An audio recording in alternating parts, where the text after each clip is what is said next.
Divisional round is set, and the Baltimore Ravens are going to head to the Buffalo Bills on Sunday night at 6:30 to headline the Divisional Round weekend. We're diving into some details about this matchup. We also got some Zay Flowers updates, all that and more in today's episode of the Flock Rundown. Ravens Flock. The Flock Rundown is the place to be. Motionless brainwaves attempt to swim their way to sense, can't tame the untamed. Appreciate you, Ray. What's up, Ravens fans? My name is Ryan, and welcome back to another episode of the Flock Rundown. So we're set, man. Sunday night, 6:30 in Buffalo. It's going to be cold. I think it's supposed to be like 20 degrees. Great game to just pound the rock again. Bills are favored by 1 at home, but I mean, this matchup is truly 50-50 toss-up, to be honest with you.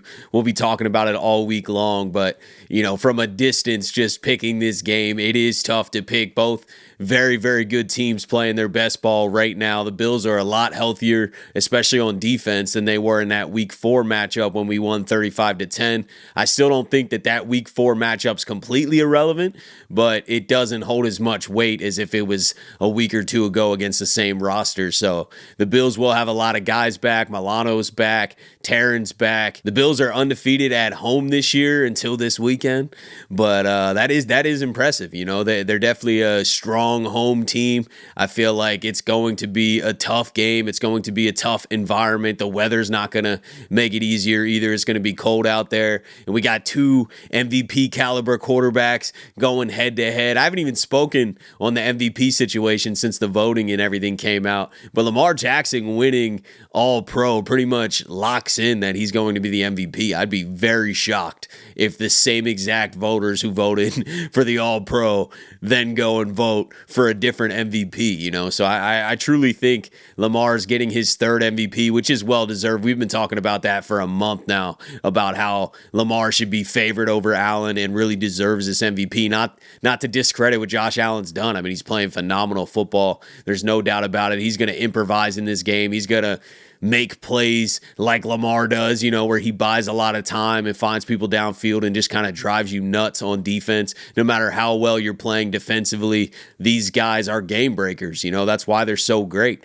And Josh Allen's going to have some of that greatness in this game on Sunday. It is not going to be a 35-10 matchup. I still think we're going to win. I got faith in the team. I got faith in the way we're playing right now. I think we're running the ball better than anybody has in NFL history. A lot of that is due to Lamar Jackson and Derrick Henry. I mean, you literally have two Hall of Famers in their prime. I know Derrick Henry might be towards the end of his prime, but I mean, 1,900 plus rushing yards sounds like a prime to me. This is arguably Derrick Henry's best season ever. So to say that he's not in his prime is crazy. And Lamar Jackson is just entering his prime at 28 years old. So we got two living legend Hall of Famers going against another Hall of Famer in Josh Allen. This game has everything you would dream of as a football fan.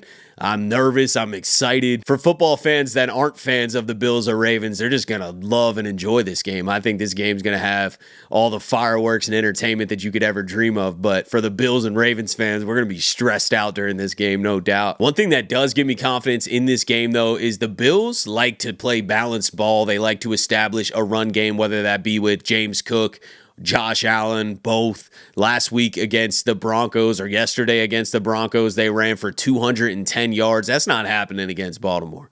I mean, we have the number one rush defense in the NFL. It's been that way all season long. You're not running for 200 on Baltimore. So they're going to have to change a little bit and push downfield through the air a lot more. Not to say the Ravens' pass defense isn't vulnerable through the air. There are some weak links, but I think that we're playing way better than we were playing for the first half of the season, even though we really played well in that Bills game. That was probably the most complete game there for a while. But the point is, the Bills aren't going to have as balanced of an attack as they would like to. You know, I really don't think that they're going to be able to ground and pound against the Ravens. And then on the flip side, the Ravens can control this game through the ground. I just mentioned, we're running better than anybody ever has in NFL history. I mean, this is not some normal offense. You know, the Bills defense is playing better, sure, but they have a smaller unit, a smaller front than we're used to playing. That's why we ran like we did in Week 4. I just don't see them being able to physically impose their will defensively on the Baltimore Ravens and shut this run game down. And when we're running like we are with Derrick Henry and Lamar, good luck trying to stop the play action pass. So I really think the Ravens are going to be able to consistently put up points in this game. I don't care what Buffalo's defense has been doing. That's called power football, baby. Yeah, hell yeah. They know we're running. Their mom knows we're running.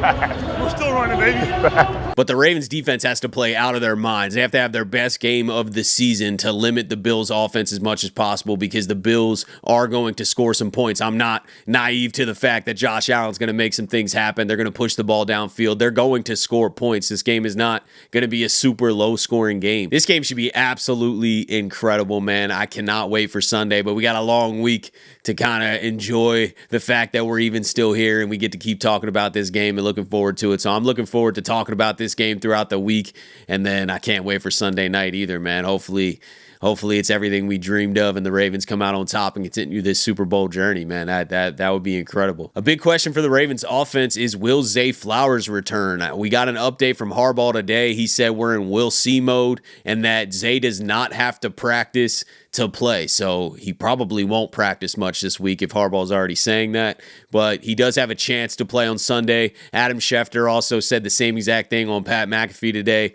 said Zay Flowers has a chance. Obviously he has a chance. So that's not really the best update, has a chance to play on Sunday. Everybody has a chance to play, but either way, I do not expect Zay to be practicing much earlier in the week. If he does get in a late practice later in this week, I feel like he's got a decent chance to play. If he doesn't practice at all, it's probably a little unlikely, but still possible that he gets out there. So this knee injury is obviously a lot more serious than some of us originally thought a few weeks ago when it first happened, because a lot of people were saying that he's good to go for the Steelers game, and they rolled him out 2 days prior, and he's still not practicing. So the knee injury is definitely a little bit more serious than we thought, and a guy like Zay, we've talked about it before, needs to be healthy, or at least healthy for the most part. He can't be slow and hobbled. Zay Flowers' game kind of goes away if he can't move. So we definitely need Zay to be Zay, and I still think we can win this game without Zay. We just proved that we can run the ball against anybody. We went for 300 yards on the ground against the Pittsburgh Steelers, and I know they're kind of crumbling right now. We'll talk about Patrick Queen in a second. Some information's came out about him, but regardless, 300 against the Steelers in a playoff game is nothing to sneeze at. And I feel like we're going to be able to run all over the Buffalo Bills too. There's just no way that small front is shutting this run game down. So the Ravens are going to be able to run the ball in that Bills game. And therefore, do we need Zay Flowers to win? I don't think we do. I think we can have a similar formula to what we just had, where Lamar Jackson and Derrick Henry are taking over on the ground, and then Lamar's picking his spots through the air based off what the defense is giving him. But it would be nice to have Zay Flowers back. Obviously, that's a huge weapon for our offense, a 1,000-yard receiver this year, a Pro Bowl wide receiver this year. I would love to have Zay back. I think that it would help us a lot and give us a lot more options. But regardless, I want him healthy, and I feel like we can win the game without him, but I'm praying that he is back. Some information just came out about Patrick Queen. I guess he had the flu heading into the game. He received 4 IV bags. There he is holding Lamar. He needs to stay away from Lamar. We cannot have any illnesses or any more illnesses running around our locker room right before this massive game, man. That cannot happen. So PQ needs to stay the hell away. But either way, shout out to Patrick Queen, honestly. I mean, 10 tackles. He had a solid game. I know Derrick Henry took off on him and stiff-armed him. But Patrick Queen fighting with the flu did battle through that. That is impressive. And the Steelers kind of crumbling, man. The energy's off, the vibe's off. And it just makes me think, literally 2 months ago, half the fan base, the Ravens fan base, was screaming for Harbaugh to be gone. They were watching Tomlin on Hard Knocks saying that they wish they had a coach like that, and Tomlin is a much better leader and speaks to the team better and all this stuff. And I don't disagree with all those takes, and I don't think it's bad to get caught up in the moment. It's very human to get caught up in the moment. I do it too. We were complaining a lot about the offensive line struggles earlier this year, the pass defense struggles, Zach Orr's, he hit it over his head. Can he lead this defensive unit? These are all fair things to talk about in the moment, but I do just want to kind of bring attention to the fact that it is just that moment. It is just that short bubble, and sometimes for a month or for 2 months or half a season in the Ravens case, a lot of those problems look like they're never going to end, and they look like they can't be overcome, but everything can be overcome. And the Ravens rallied together and are a better team for it. They made some tough personnel decisions at safety, and now this defense is a top 3 unit for the second half of the season. You know, Justin Tucker was missing a ton of field goals. Everyone's like, he's washed. We can't trust him at all. He hasn't kicked a lot of field goals in the past few weeks, so I guess the ruling's still a little bit out there since then, but since the bye, he hasn't missed at all, even an extra point, and he was missing extra points before that. So it's just nice to kind of zoom back and look at the totality of the season, and all of a sudden you don't start to think exactly what you were thinking in all those short-term situations. And this Ravens team proved that they are mentally tough. They are able to overcome a lot of those struggles, and I really think that they're better for it, and I'm proud that this team is playing their best ball at the right time. I mean, that is so important. We were not a Super Bowl team the first half of this season, and I really feel like we are right now. So it doesn't mean we're going to go to the Super Bowl. Anything could happen. You could have one game where you have some mistakes and a fumble comes out at a bad time. I mean, it's a football game. Anything could happen. It's just one game. This is not a 7-game series. The Ravens are the better team, in my opinion, than pretty much anyone we play. But it's not a 7-game series. You could lose one game. But I really just wanted to point out things are never as bad as they seem in the moment. They're probably never as good as they seem either when you're on a high. Everything's got highs and lows, and we were on a low for a lot of games earlier, first half of this season, losing to the Raiders, losing to the Browns. In moments, it seemed like this team did not have what it takes,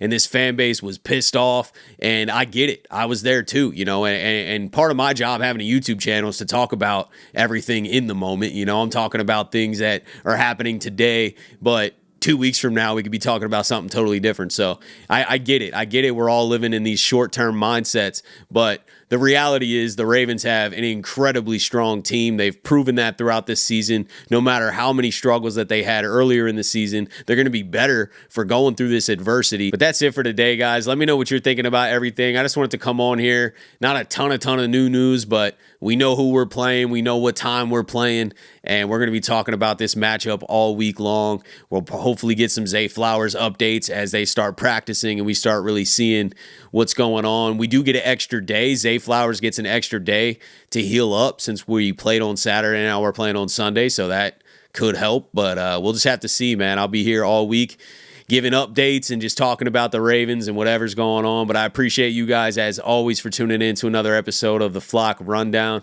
Have a beautiful rest of your day, and I'll let the greatest linebacker in the history of the game take us out. Ravens Flock.